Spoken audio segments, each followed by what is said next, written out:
Tighten up. Yep.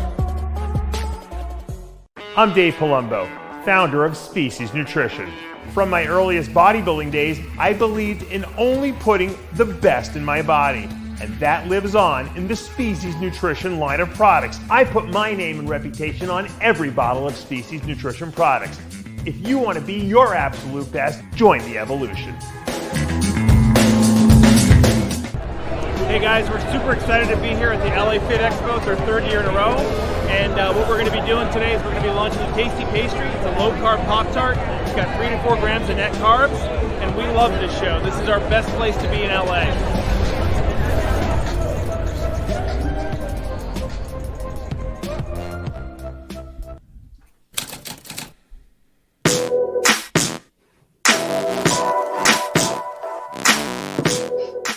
RX Television on rxmuscle.com. This is Ask Dave, better known as hashtag Ask Dave. 30-minute question and answer show with Dave Palumbo. Whatever's on your mind, diet, training, supplementation, the upcoming Olympia, which is in 4 weeks and 2 days to a T. And a lot of reasons for optimism and excitement. Of course, our road to the Olympia, full coverage, previews, interviews with some of the top athletes, and then, of course, rebooting Iron Debate, a show we haven't done in about a year, but we are bringing that back. We're finalizing our panelists. We're finalizing our dates, topics, obviously, but the first few episodes are going to be purely focused on Olympia predictions, breakdowns. So it's going to be a lot of content over the course of the next few days and the next few weeks.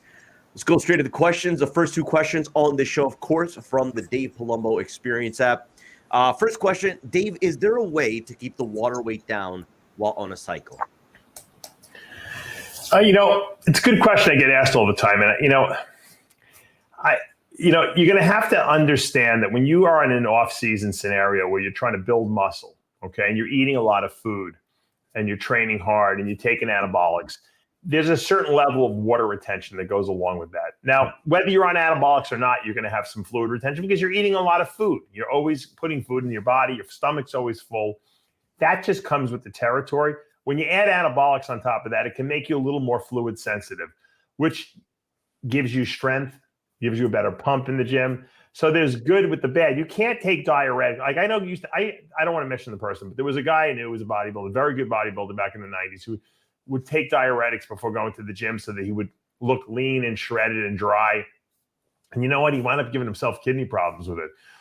You have to stay well hydrated. Also, muscles like hydration. They're more anabolic when they're hydrated. So that's another reason why you tend to grow better when you're in that like slightly bloated state. If you're worried about, your face being a little puffy or you maybe you don't quite have as many veins as you'd like in your arms, you're in the wrong sport. You have to understand in the off season, you're going to be a little puffy. It just comes with the territory. When you're dieting, you could be on the same drugs and more. And because your carbs are lower, you don't hold any water. So carbohydrate intake has a lot to do with fluid retention. So, another thing you can do is you can restrict your carbs a little bit more in the off season if you don't want to be quite as bloated, but then you're also potentially restricting how much muscle you'll put on. Because remember, the carbs are the fuel source. If you take too little carbs into your diet, potentially your body can use protein that you're eating, which should be used for building muscle. It could be using that as energy too. So we don't want that to happen. Carbs spare that protein, so the protein can be used for building muscle. So it's a very, very, sketchy, slippery slope you're on between maximizing muscle gains and worrying about whether you're a little bloated because you want to go to the beach. So when I was in the off season, I didn't worry about it. I said, you know what? It comes with the territory. When I diet for my shows, I won't be so dry. If you like being, nice and shredded for the beach, then diet for your shows over the summer. Or if you don't compete, diet in the summer or into the spring, into the summer, so that you look good. And then in the winter, when you can put on big sweatshirts and everything like that, you don't care. That's when you do your off-season growing. That's the best solution. There really is no compromise otherwise. Second question, again, from the Dave Palumbo Experience app now. If you haven't already seen this week's episode of Heavy Muscle Radio, now again, it's a show that has a lot of different topics, but one of the topics was something that a lot of you have been commenting about, and that is, I guess, the filling out of Dave's face and speculating, what's Dave up to? Is he trying to get big again? What is the deal? So ties perfectly in with this question. And we do get this question fairly often, but again, now more relevant. What does your diet consist of these days? Maybe some of the biggest differences between now and back when you were competing nutritionally. And I'll add to that, what is going on with the filling out of the it really ties into the first question very well. I'm glad these questions both fed each other. I'm eating more. I just said, you know what? I couldn't train I got my, as you guys know, I'm dealing with a really messed up ankle, issue. I had to have my ankle fused. So I had a second surgery, and the doctor wanted me nowhere near the gym because he was afraid that I was going to screw it up, which was probably a good bet on his part, because if I slip or whatever. So I hadn't worked out in a long time. Because I was just too nervous that I was going to hurt myself. Because even though I'm only doing upper body, if you lean into the foot, I had to put zero pressure on that foot. So I lost a lot of weight because my body will just eat itself up. I'm not like one of these guys that, like, if I don't work out, I get fat. I just get skinnier basically. I just lose weight. So once I got back to the gym, I said, you know what? I'm going to up my food intake. So I'm like a neurotic. Like, I'm very, very measured about how much food I eat and everything like that. And, I'm always worried that my blood sugars are going to be too high in the morning, if I eat too much food. And I said, if I'm going to eat more food, I'll just go on a longer acting insulin. So I've been taking a little Tresiba insulin, which is a long acting insulin, kind of like Detamir or Novolin N, like I tell you guys to get in Walmart. I just happened to, get a prescription for that. And that seems to be the best one. It's the most expensive one, but it's the best one. You only have to take it once a day. So I've been taking the long-acting insulin, which caused no weight gain by what's long-acting insulin. Just what it did was it allowed me to eat more food and not have higher fasting blood sugars. Now, this is how neurotic I am. If my blood sugars are like 95 in the morning, that to me is too high. I know people that have over 100. So I really wasn't high, but it was more than I was comfortable with because I really like to control my numbers. So when I take the Tresiba, I'm around 80, 82, 83 when I wake up in the morning. So then what I did was I increased my food intake. So rather than eating like 3 meals a day, I'm trying to eat like 4 or 5 meals a day. So I'm probably getting 5 feedings. I do some protein shakes during the day. I'll do an ISOLYZE and Carbolyze shake. Midday, I'll do a Protolyze pudding with like maybe a Power Crunch bar for one of the meals, and then I eat 3 food meals. So I get like 5 feedings a day. So I'm getting I went from like 120 grams of protein a day to almost like double. I'm like 200 to 220 protein. And I told people, no one believed me. All I need to do is increase my food intake, and I grow. And obviously working out at the gym.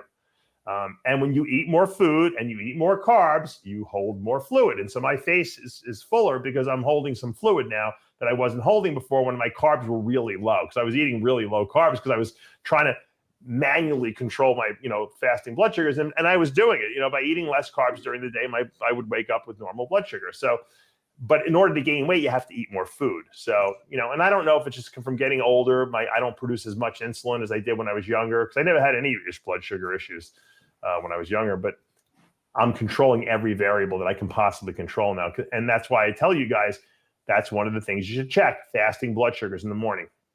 So the combination of the long-acting insulin with more food and weight training, 4 or 5 days a week, I put on about 15 pounds in the last month or so. So it's obviously noticeable because I feel it because I'm stronger, but I don't really see it because I look at myself every day. But a lot of people have told me they can see I gained some weight.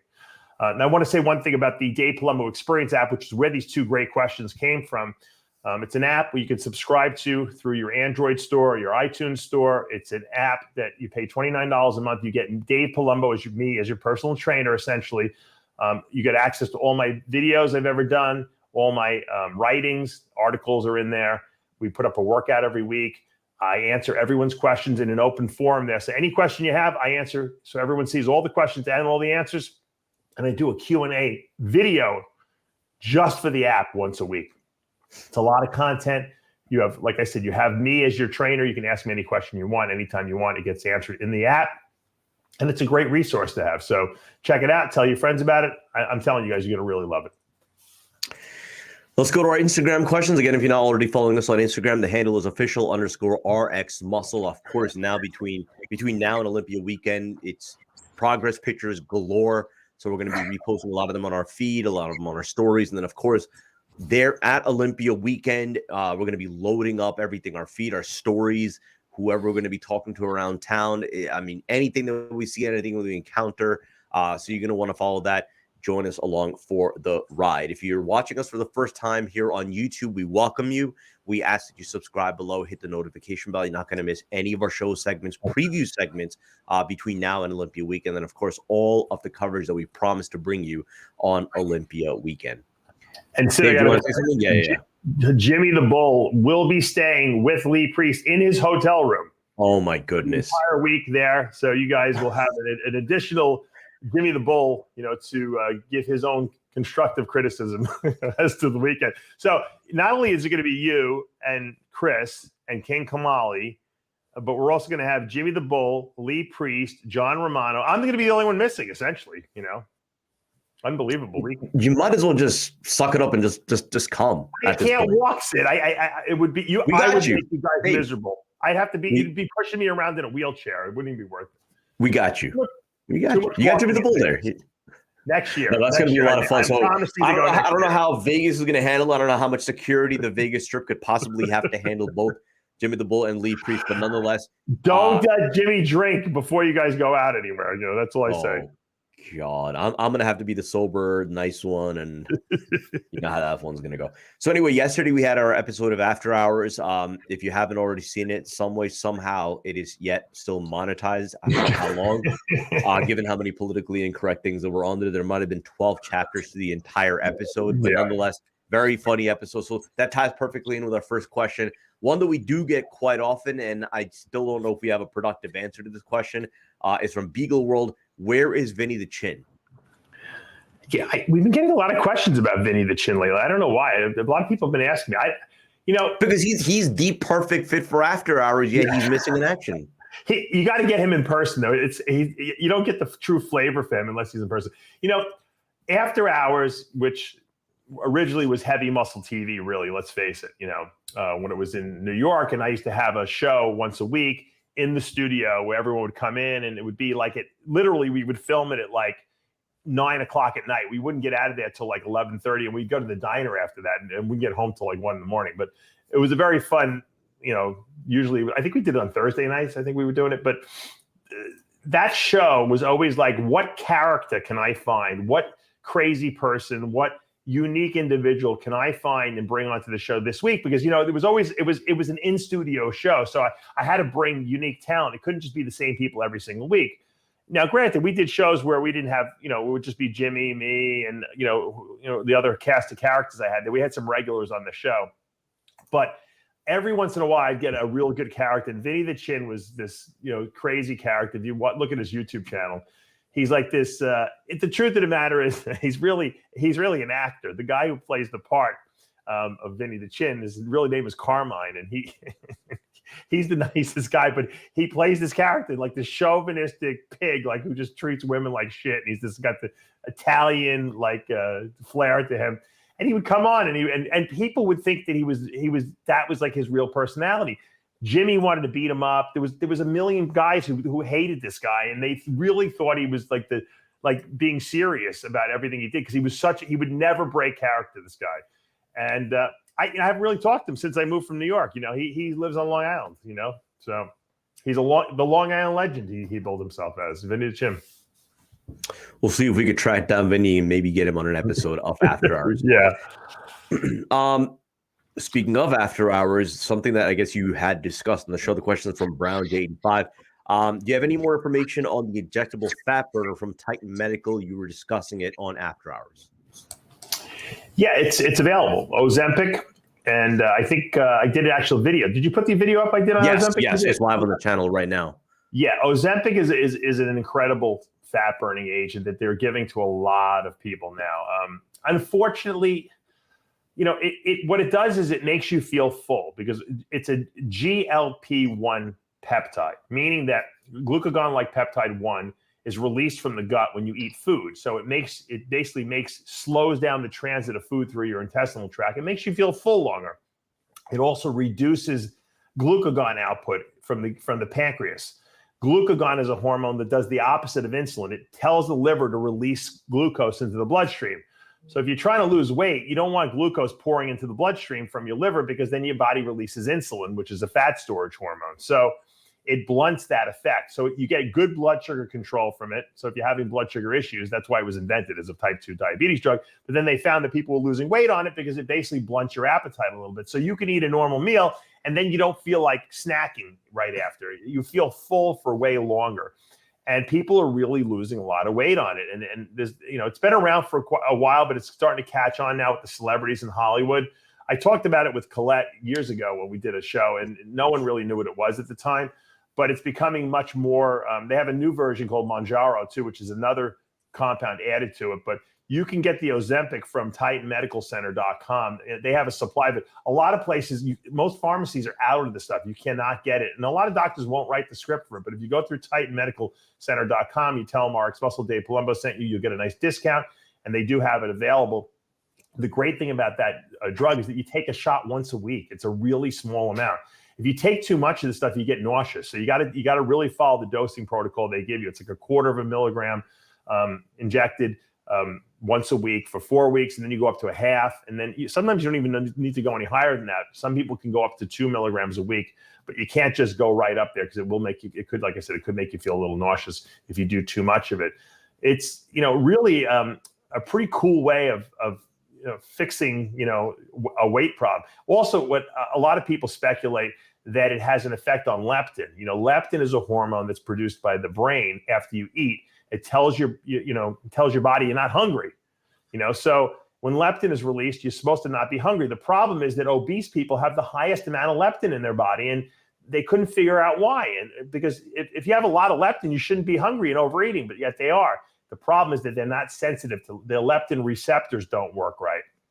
So they think that Ozempic has some effect on sensitizing the body to leptin, so you're not as hungry.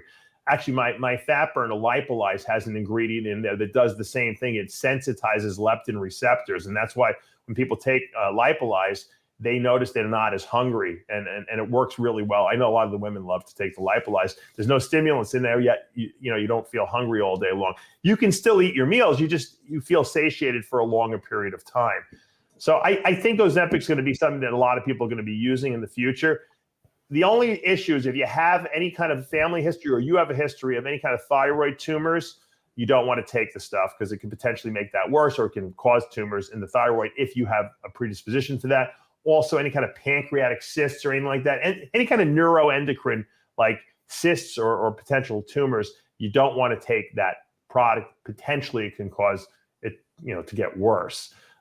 Also, anyone who's in like any kind of kidney failure wouldn't want to take this drug as well. It actually has another effect too. It makes your pancreas produce more insulin. So if you're not producing enough insulin, it will help the pancreas kick out a little bit of extra insulin as well. One of the things I did read, and maybe this is too much information here, but I was reading today about it because someone was asking me a question about it through my email, and they were asking. They said, "Oh, I heard that it stops the liver from producing glucagon," and you know what? I went online, and there are some sites, not the Ozempic site, but there are some sites that say that, and that's incorrect, because the liver doesn't produce glucagon.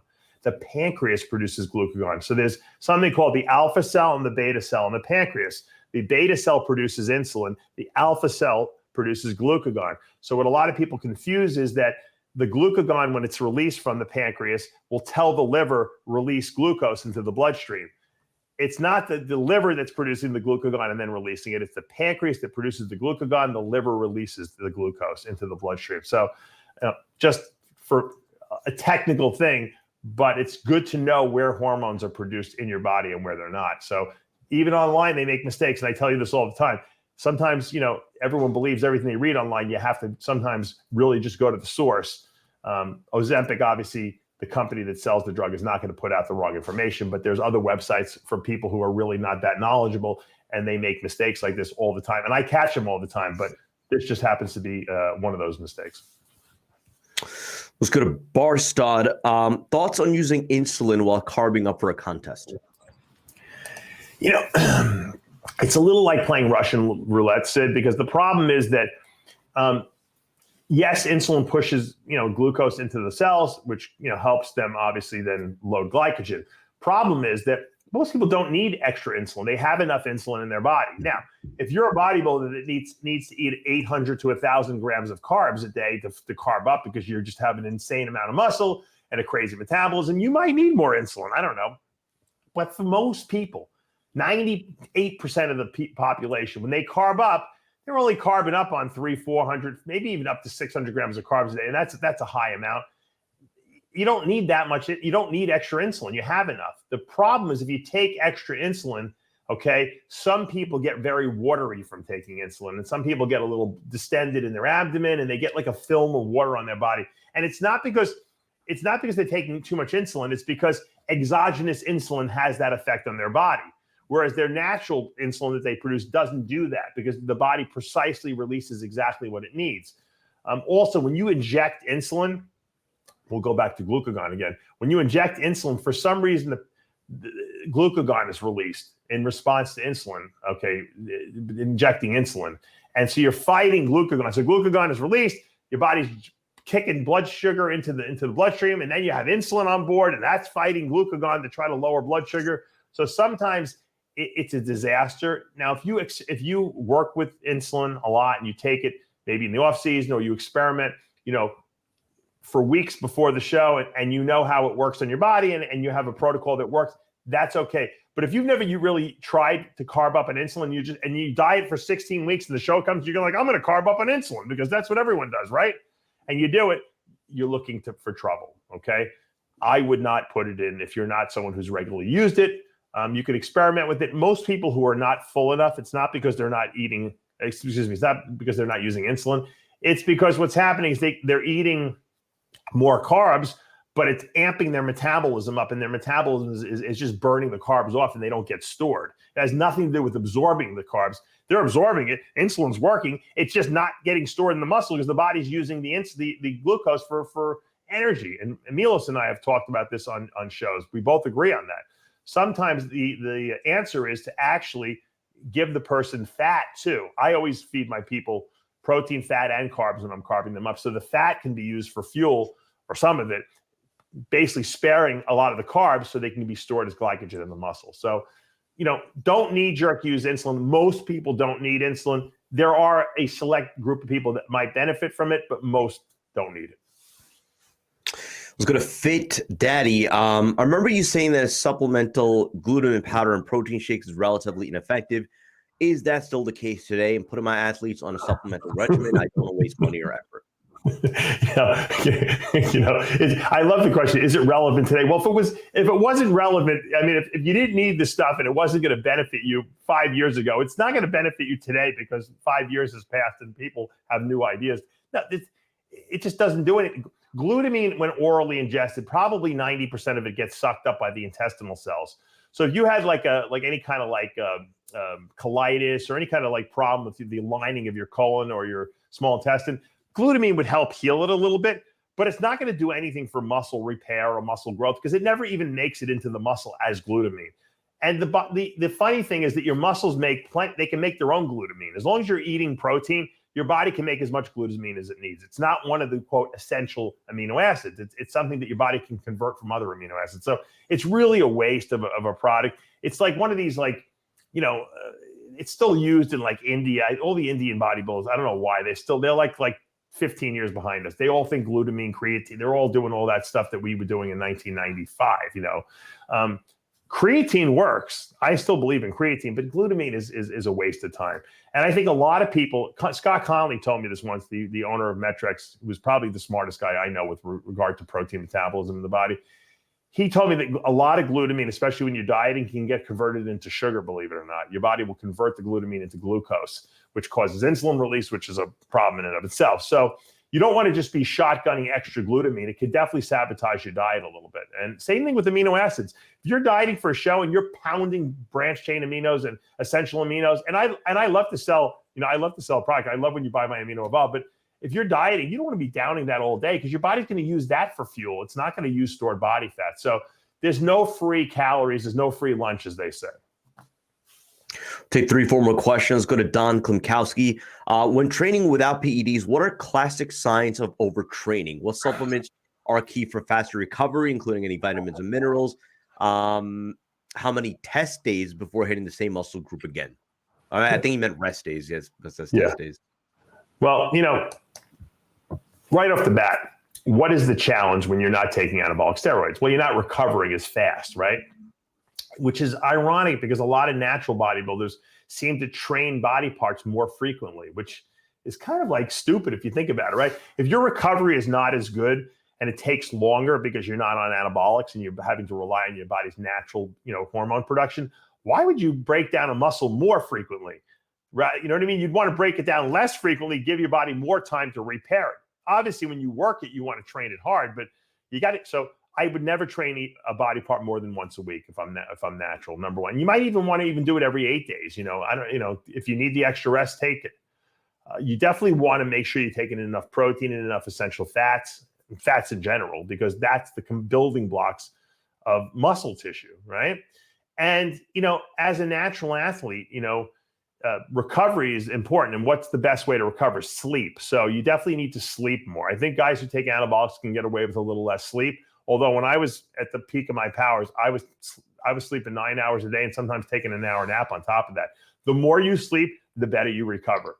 There's a reason why babies sleep so much, when they're infants, because they're growing, right? They're growing and developing. So the best time to do that is when you're sleeping. They wake up, they drink a bottle, which is protein, right? They go back to sleep.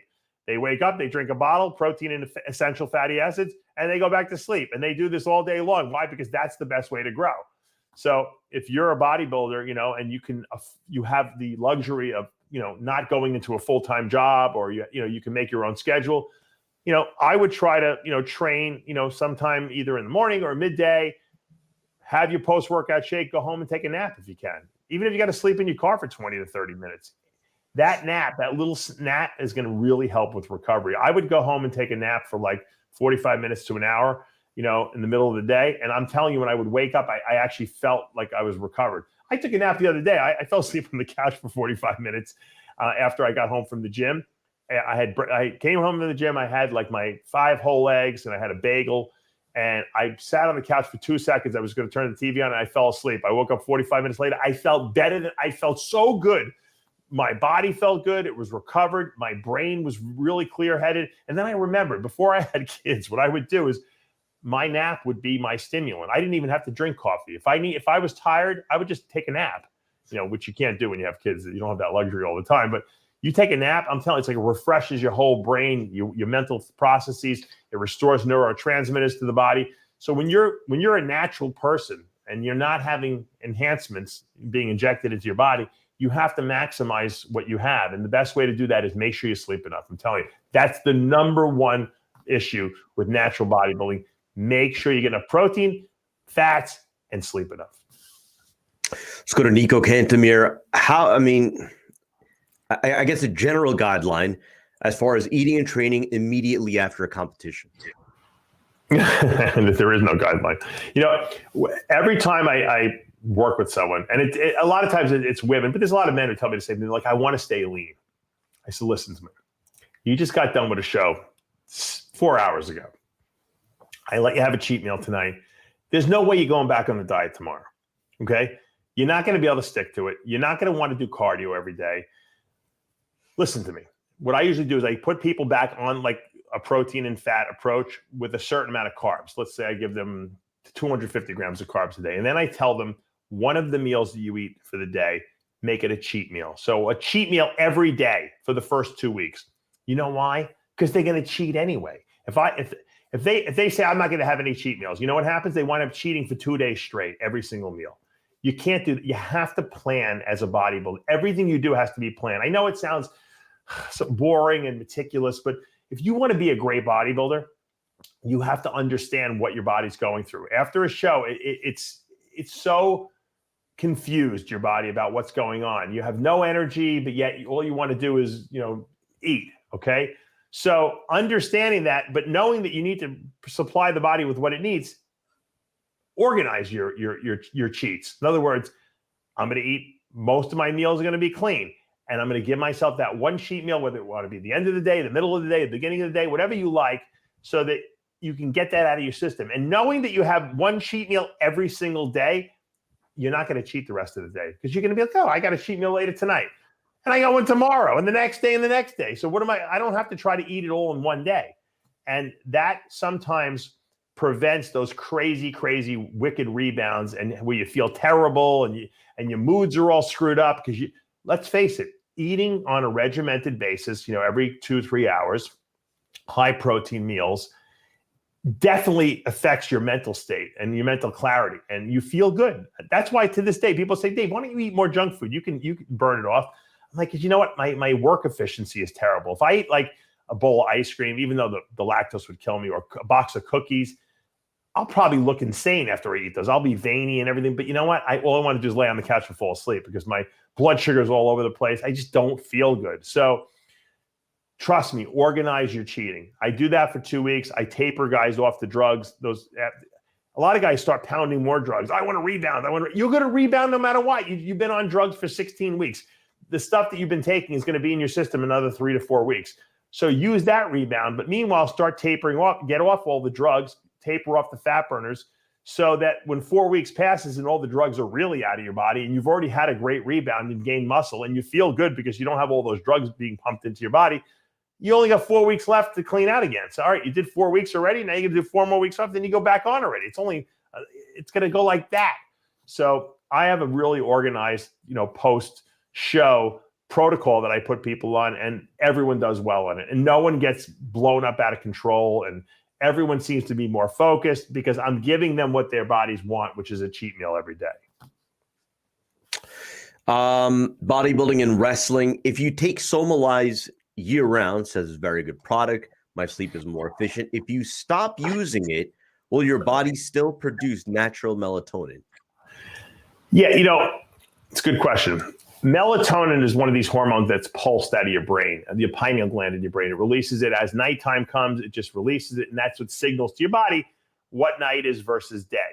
Nocturnal creatures that sleep during the day and wake up at night, they release melatonin in the morning.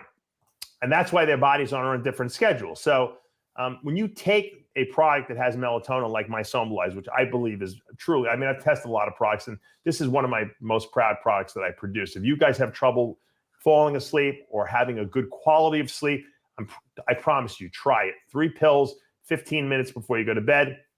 If you start feeling a tingling all over your body, that's what I call the GABA tingle.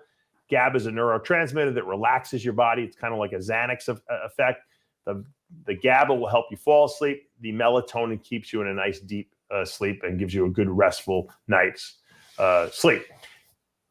What you'll notice is that you will feel so much more rested in the morning that when you wake up that you'll never want to stop it. But what you're doing is you're just supplementing your natural melatonin, because melatonin is released, like I said, on that cyclical cycle.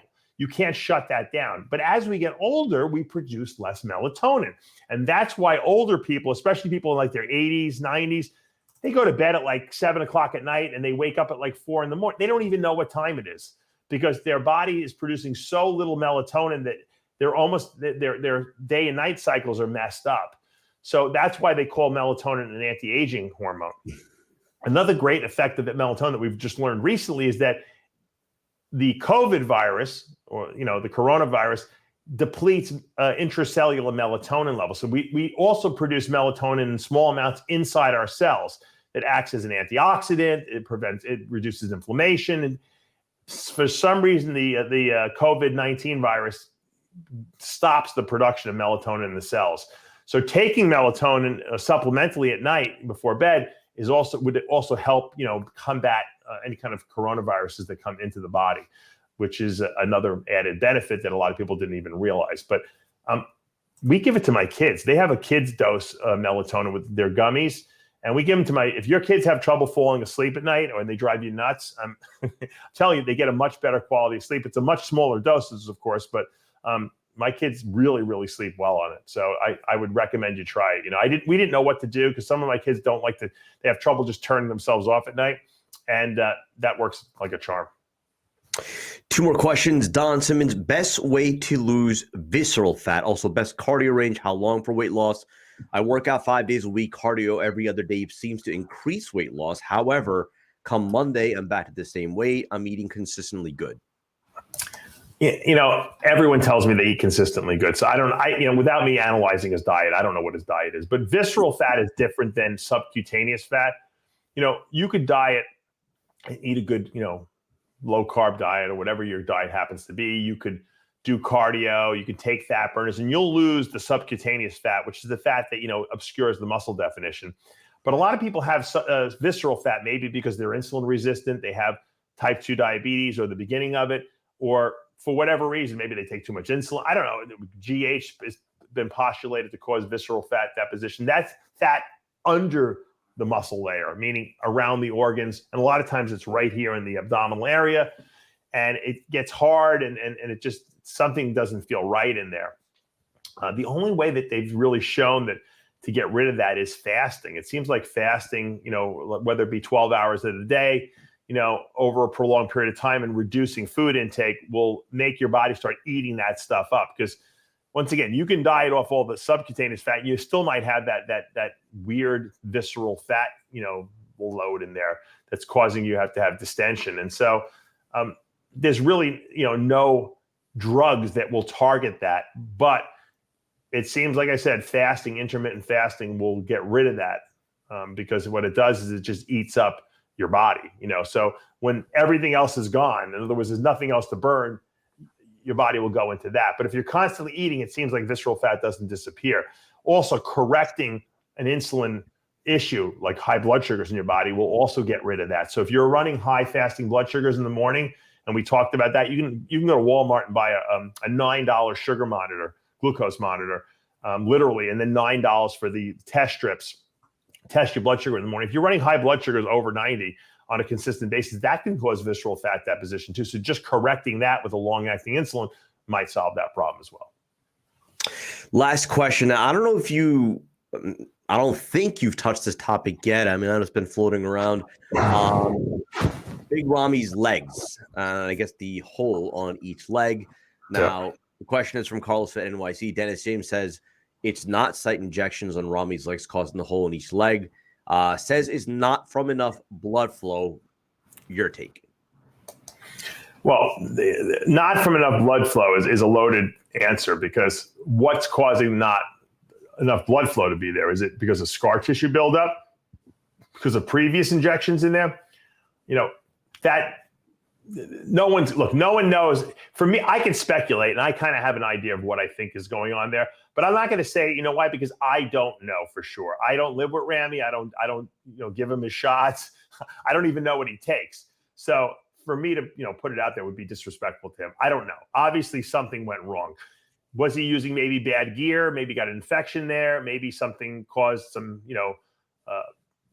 destruction of some nerve tissue there that was innervating that part of the quadricep muscle.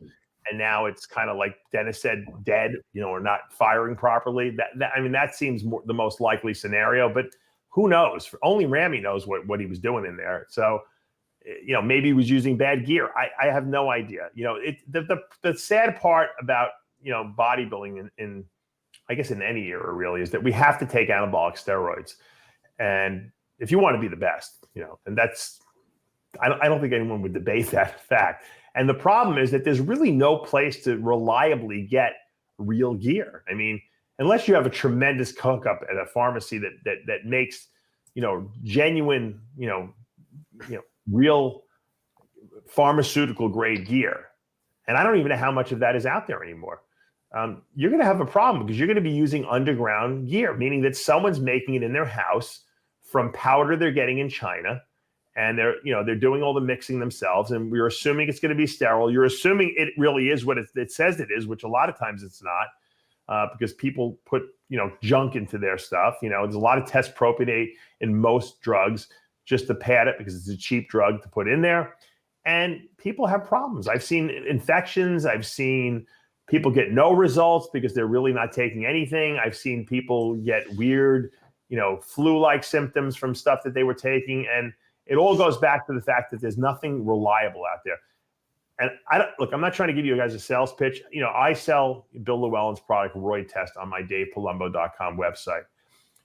It's literally $20 for a tester. If you don't test the gear that you're using, you're just stupid. I mean, because you can't trust anyone or anything. And a lot of people sell gear and they don't even know that it's not good. So you don't even blame the people selling it. Just test your stuff. If it's not good and it comes back as something else or as nothing, then you don't use it. It's that simple. Why would you risk using gear just because your best friend told you that it was good stuff? Don't trust anyone, because a lot of people just are too lazy to test the stuff. If you're going to spend the money on the gear and you're going to put all the time and effort you do into bodybuilding, test what you're doing. You can test the clenbuterol you got. You can test the growth hormone. You can test every single steroid that you're taking. There's no excuses. And you know what? I almost want to laugh when people fall into these conundrums where they're like, I wasted my whole contest prep. I look terrible. I look natural. And I found out all my gear was fake I was using. Well, dummy, why didn't you test it? You know, why? Because Dave Palumbo was trying to promote, you know, Roy Test sales on his site. So you wanted to say, fuck Dave, I'm not going to buy the stuff from him. Who cares? Just test your gear. It's so dumb not to, especially you women out there.